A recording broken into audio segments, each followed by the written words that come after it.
Welcome to the I-29 Moo U Dairy Podcast. I-29 Moo University is a consortium of land-grant universities in Minnesota, Iowa, South Dakota, and Nebraska.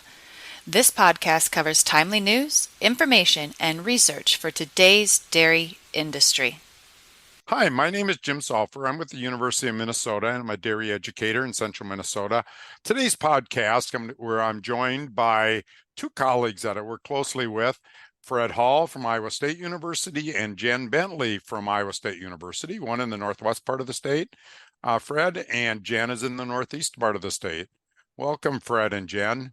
Always a pleasure to have the opportunity to visit. Thanks, Jim. Yeah, and one of the things we thought we'd talk about today was what's kind of the future of a mid and small size farm? And I guess all the listeners probably have different opinion of what that means to them, depending upon what they're at.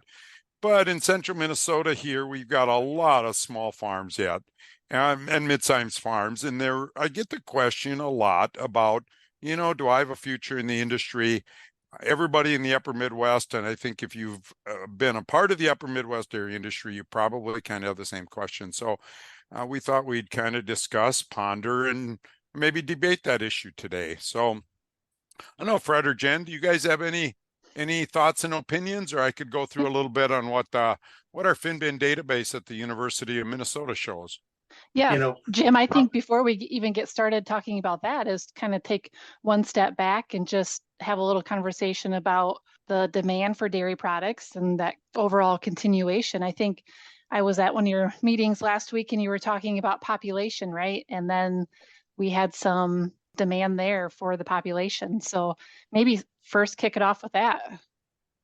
Yeah, and I do this a lot for presentations because I think we all get that question a lot, and I'm sure listeners are thinking, there's always information on the news. We're going to go out all cultured meat products or plant-based foods, and it just seems to appear those aren't fads. I mean, they're here to stay. You go in the grocery store and they've been a little bit mainstream, but livestock products continue to grow, and part of that's driven by population growth. When you look at the US, we've added a brand new person every 16 seconds. Last time I looked, there's kind of fun calculators online. You can look at the US population change or world population. And if you look at the US now, there's about 8 billion people in the world. There's some countries, there's a lot of discussion about when they'll plateau, but as people become richer in some of these poorer countries, they continue to eat livestock products. So there's no reason to believe that the population is going to go down or per capita dairy consumption is going to go down. That keeps going up. We don't set a new record every year, but the last few months it's been a little bit softer with inflation, but typically every year the per capita dairy consumption goes up. Now that's not milk, it's not fluid milk, but overall our equivalent is going up. Butter keeps going up, cheese keeps going up. So we're in pretty good shape in the Midwest. So based on every trend that you see, people like dairy. It's a flexible product. It's a very nutritious product. So if you're in the dairy industry, I think you can feel good about what you produce. You guys have any comments? Well, I think we've, have to understand it's not just cheese and yogurt. One of the real floors in our marketplace is our powders. There's very few products. I mean, when we look at McDonald's, for example, 80% of McDonald's has a dairy product in it. And when we look around the world, powders go into a lot of food that consumers in developing countries consume. So I think we have to understand that the ingredient mix is changing because processors know they can make a healthy product, and that protein source is what consumers all over the world need.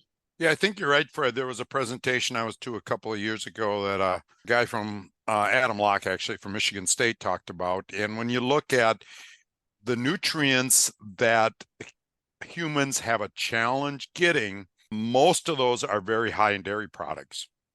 And that's not just protein. Part of it's potassium, magnesium, calcium. The other thing that's really unique about dairy, especially casein carries calcium. That's one of the reasons these third world countries just love milk products, and because their population, particularly the children, have a challenge getting enough calcium.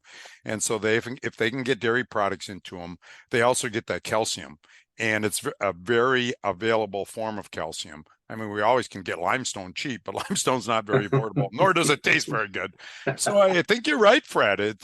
That's one of the reasons there's a demand for these products. It is a contrary to what some people say, or you might read in the internet, dairy is a really, really nutritious food. It's a good segue for Jim for our June Dairy Month, right? We're promoting our dairy industry. But as we take a look at that, the demand of our dairy products, yes, it's increasing, but we're doing a phenomenal job on our dairy farms producing milk too, right? We've made a lot of management changes in the last many years to improve how cows are producing milk, which also drives the overall capacity or overall increase of milk in the market too. So then there becomes the question that we're kind of seeing now is, where are we going with all this milk? I mean, that's a problem in the upper Midwest, right? We just don't have enough processing capacity. So I think that's a little bit of a challenge, I think, moving forward.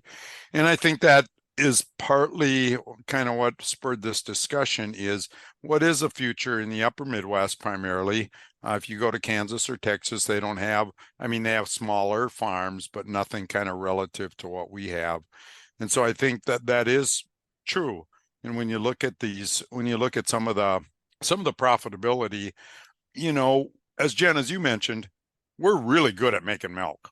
I mean, we're really good at it. And of course, in any commodity market, as you do that, margins tend to be compressed over time. And that's not unique to dairy.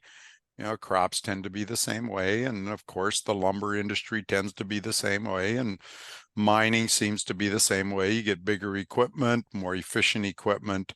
You can do it faster and better. And so margins per unit tend to decrease. And that's where we've been in dairy forever, it seems like. So that does make it a little bit more of a challenge for these smaller farms, because one way to keep total profit is to increase animal numbers. And we have a lot of farms that just maybe isn't their desire. Are you guys seeing the same thing where you're at? Absolutely. I think that's across this upper Midwest. However, I think that as a 40 cow dairy or 90 cow dairy, 120, whatever your number is, I think you have to fit your marketplace. Absolutely. You can't try to, like you said earlier, be a Riverview, but you certainly can do some things that'll continue to give you additional margin. It might be purebred cattle. It might be using beef embryos. I mean, I think every farm has to really dig in and evaluate, what can I do to either increase the margin or decide, is there something else I need to be doing? And I know that's a hard pill, but at some point there is life after the cows. Yeah, exactly right, Fred. I think over the last maybe 30 or 40 years, the first thing all these farms did was sent a spouse to get an off-farm job. I mean, part of that is driven by just the skill of the spouse, and also the demand or the pressures on healthcare on these farms. But you're exactly right, Fred. I think, we do a lot of programs looking at, farms developing business plans and what they should do. And one of our comments as a team is, what you need to do is kind of get up in the morning and look in the mirror and determine, what is your competitive advantage? And your farm may look different than your neighbors from both a size standpoint and a mix. And you said, Fred, we all have different natural resource strengths or even skills.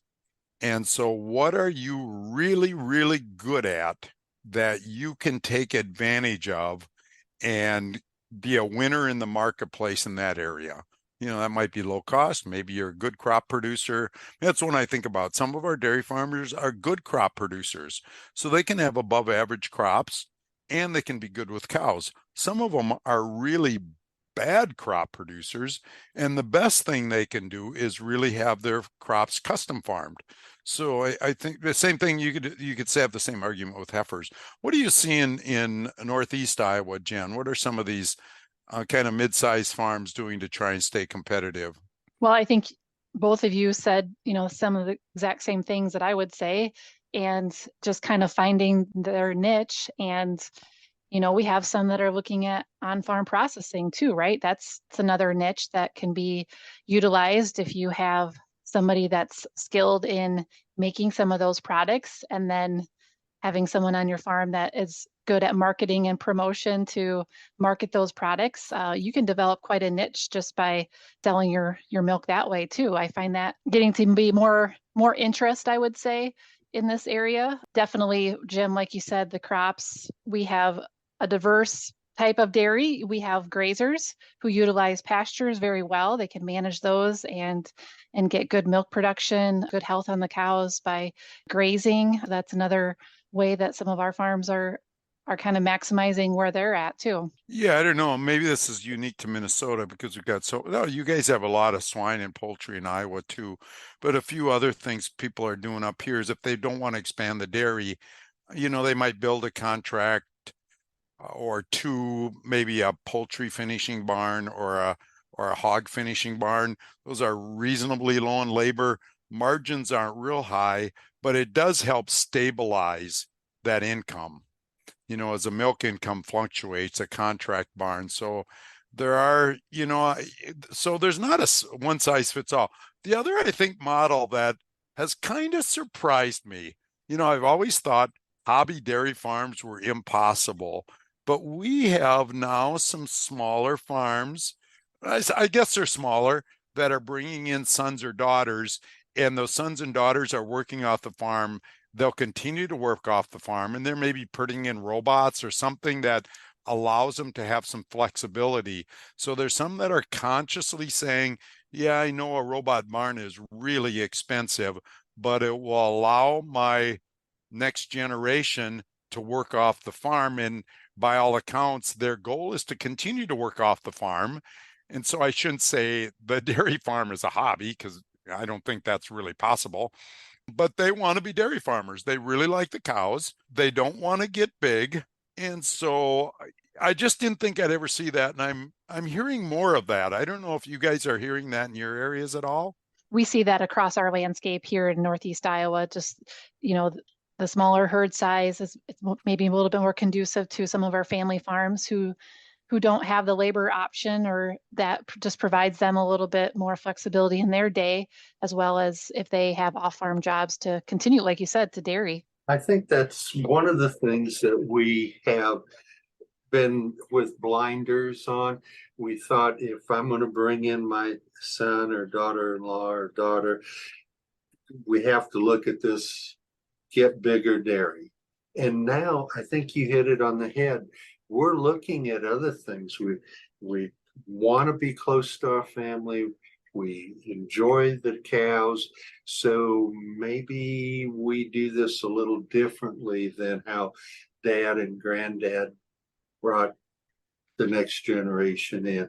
And I think it's important that as folks who work with these dairymen, we make them think, and we ask them to consider, why are we looking at more cows? Why are we looking, maybe the son likes to help dad and be around the family, but really has an interest. He's going to be a mechanic and come home at night, help finish chores up.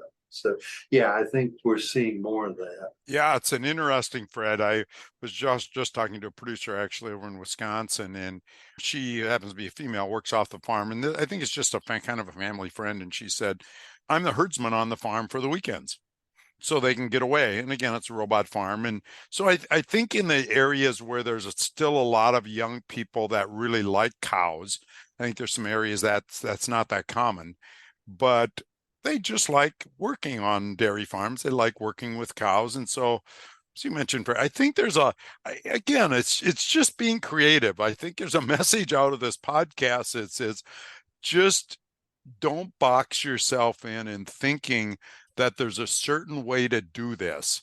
But on the flip side of it, I think you do need a strategy. I think if you don't have a strategy and just think you're going to milk cows like maybe your parents or grandparents did it, that may not be a winning strategy. So I think it's just being real kind of strategic, and then working with your agribusiness people and or your lenders or some trusted financial advisor, just to make sure that the plan you're thinking about works. Jim, you couldn't set me up any better. This kind of, for me, says every dairy needs to have that advisory group to help bring these ideas, your veterinary and nutritionists, hopefully the extension folks in the area. But I think that helps bring good ideas to fruition. Jen, I interrupted you. Nope, that was fine. I was just going to lead into a question because I think Jim's comments kind of led right into me asking about some of that FinBin data that you presented on what do those high profit farms look like, and what kind of sets them apart from other farms? Yeah, and for people that aren't familiar with this, we've got a database in Minnesota. It's not all Minnesota farms, it's other farms, but it's a kind of a nice database you can sort. And everybody's finbin.umn.edu if you want to go and look. And I looked at farms from 200 to 500 cows. Now we can argue whether that's the right size or not. That's kind of a medium-sized farms, and you can sort them by profit cohort. And when you look at that, there are some farms in that, if that's considered a mid-size range, that are pretty consistently profitable. The top 20%, the median income, so as averages get kind of out of whack a little bit. So the median, so half the farms are more and half of them are less. Top 20% of the farms since 2015, so some good years in there, some really bad years in there, average well over 250,000 net farm income. But the bottom half, so that's the top 20%, the next 20% average about 150. The bottom half probably made enough for family living, except the bottom cohort, the bottom 20%. And this is kind of every year. They tend to really struggle. But the things that make them profitable, it's when I looked at all the factors and they really do a nice job of sorting. It's really, in a nutshell, is operating profit margins are bigger. And what that really means is how much money out of every dollar you spend, how much do you get to keep? So for every dollar you spend, does it take you 90 cents to earn that dollar? The high profit farms keep between about 15 and 25, 23 cents.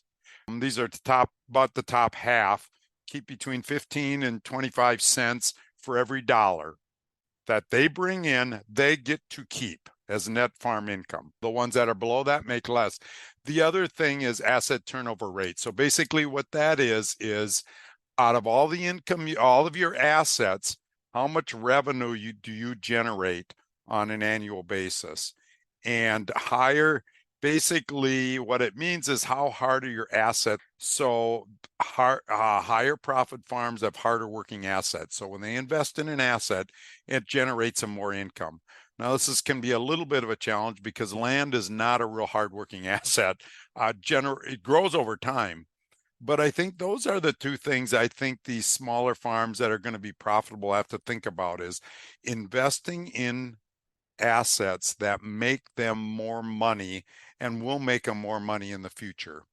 And sometimes that's, it's a little bit hard, but I think these medium-sized farms are going to have to accept they're going to work with an established asset base, whether that's land or whether that's some facilities. It's hard to build a brand new greenfield turnkey dairy that's going to be small and make those cash flow numbers work. But those are the two big things, Jen, that kind of investing in hardworking assets. That might be cow comfort, that might be cooling dry cows. Here's me. I kind of bash pickups, and I'm not complaining anybody has a pickup, but pickups aren't real hardworking assets. You don't need to spend $80,000 on a pickup to drive around. If you can afford it, power to you. But there might be some other assets you can invest in that'll make you more money. As you look at this asset turnover rate, when you see them in your spreadsheet, what are you looking for? What do you think, in your experience, is the right rate? I don't know. You look at these numbers and there be the high profit farms will be between 25 and 30%. And so I think that's probably a decent number to shoot for. I've never looked at other enterprises like swine or crops specifically. I would assume crops might be a little bit less because they've got so much money tied up in land. But I think, I'm not sure exactly where all of this comes from. I assume some will have a little bit older buildings, probably a little bit older equipment. I know when I talk to our crop people and ask them what separates a high crop profit farms from the low profit crop farms, they'll kind of say equipment investment per acre. Your land investment is what your land investment is. I mean, rent is what rent is, but they'll say these guys who can invest less money per acre in machinery tend to win. And so I'm guessing this is sort of probably similar with these dairy farms, is they just know what to invest in. And I said one of the things I think in the future is kind of good business acumen. These guys we all know farmers that just have a really good business sense about them and just know kind of what to invest in and just know how to make money. So if you're not that person or you're young, mentor a farmer that's good at it. If you're really young, I think Fred, you had said it, get a good management team. If there's a farmer you admire in your neighborhood and you're a young producer and he's maybe older and really successful, farmers love to mentor young farmers. And so set him up as a mentor and run ideas by him. We tend to be so darn independent as farmers. There's nothing wrong with stealing other people's ideas and getting their input. So I would encourage every young farmer to find a good mentor that's another farmer and really pick their brain about how they've become successful. As we're thinking about closing out today's program, Jen, what's one thing you want to leave with everybody as we close out today? Sure. Well, I think, we brought a lot of different ideas, right? There's no one way to have it run a dairy farm. And I think all these options can work. And I think a lot of it is in the details, right? Knowing your numbers. Jim mentioned a lot of those, asset turnover rate, knowing what you're investing in, and is it making your dairy more profitable, more efficient? So taking a look at what you're investing in to be profitable. Those are kind of the big takeaways that I'm getting from this discussion here. How about you, Fred? Well, I would say, my dad was a CPA, and he always said, if it won't work on paper, it won't work in real life. And I think take that how the intent is, really take these ideas and go back to your records and understand what that change is going to be. You want to do things that will make you money. Jim's idea about new pickups don't ride any differently than a little older pickup, gets the same job done. I think that's vital. Jim, what do you think? Yeah, I mean, I had said it earlier, but I just think if you're going to remain a smaller farm or a mid-sized farm, whatever and that's a moving target, but just get up in the morning and look at a mirror. And I know business plans sound really academic, but kind of lay out what you want your farm to look like and take advantage of your advantages. Jen mentioned grazing. If you've got a farm that lays out really well for grazing, that can give you an advantage. A skill set. Fred had mentioned, you mentioned like a mechanic. We have some of that coming back. If you're really good at fixing, get a little older equipment or set up an on-farm shop and do some work for your neighbor or some machine work. I think figure out what you're really, really good at and then do it. I think copying your neighbor isn't necessarily going to work. So I think I can kind of close this out, and just as a kind of a wrap up, I think Jen and I and Fred, we all have a passion. We all grew up working with small farms. And so I think you can tell by us talking that we really want these farms to be successful. We want all farms to be successful. So I really appreciate you joining us. I hope you got some tips from this. And then make sure you check the episode notes, and there might be some links for some resources. And of course, there's always information from our sponsors, because without them, we really couldn't make these podcasts or any of our other programs successful. Thanks for listening, everybody. We'd like to thank our 2022-2023 annual I-29 sponsors. Learn more about Iowa Corn Growers Association at iowacorn.org. I-29 MooU is an equal opportunity provider.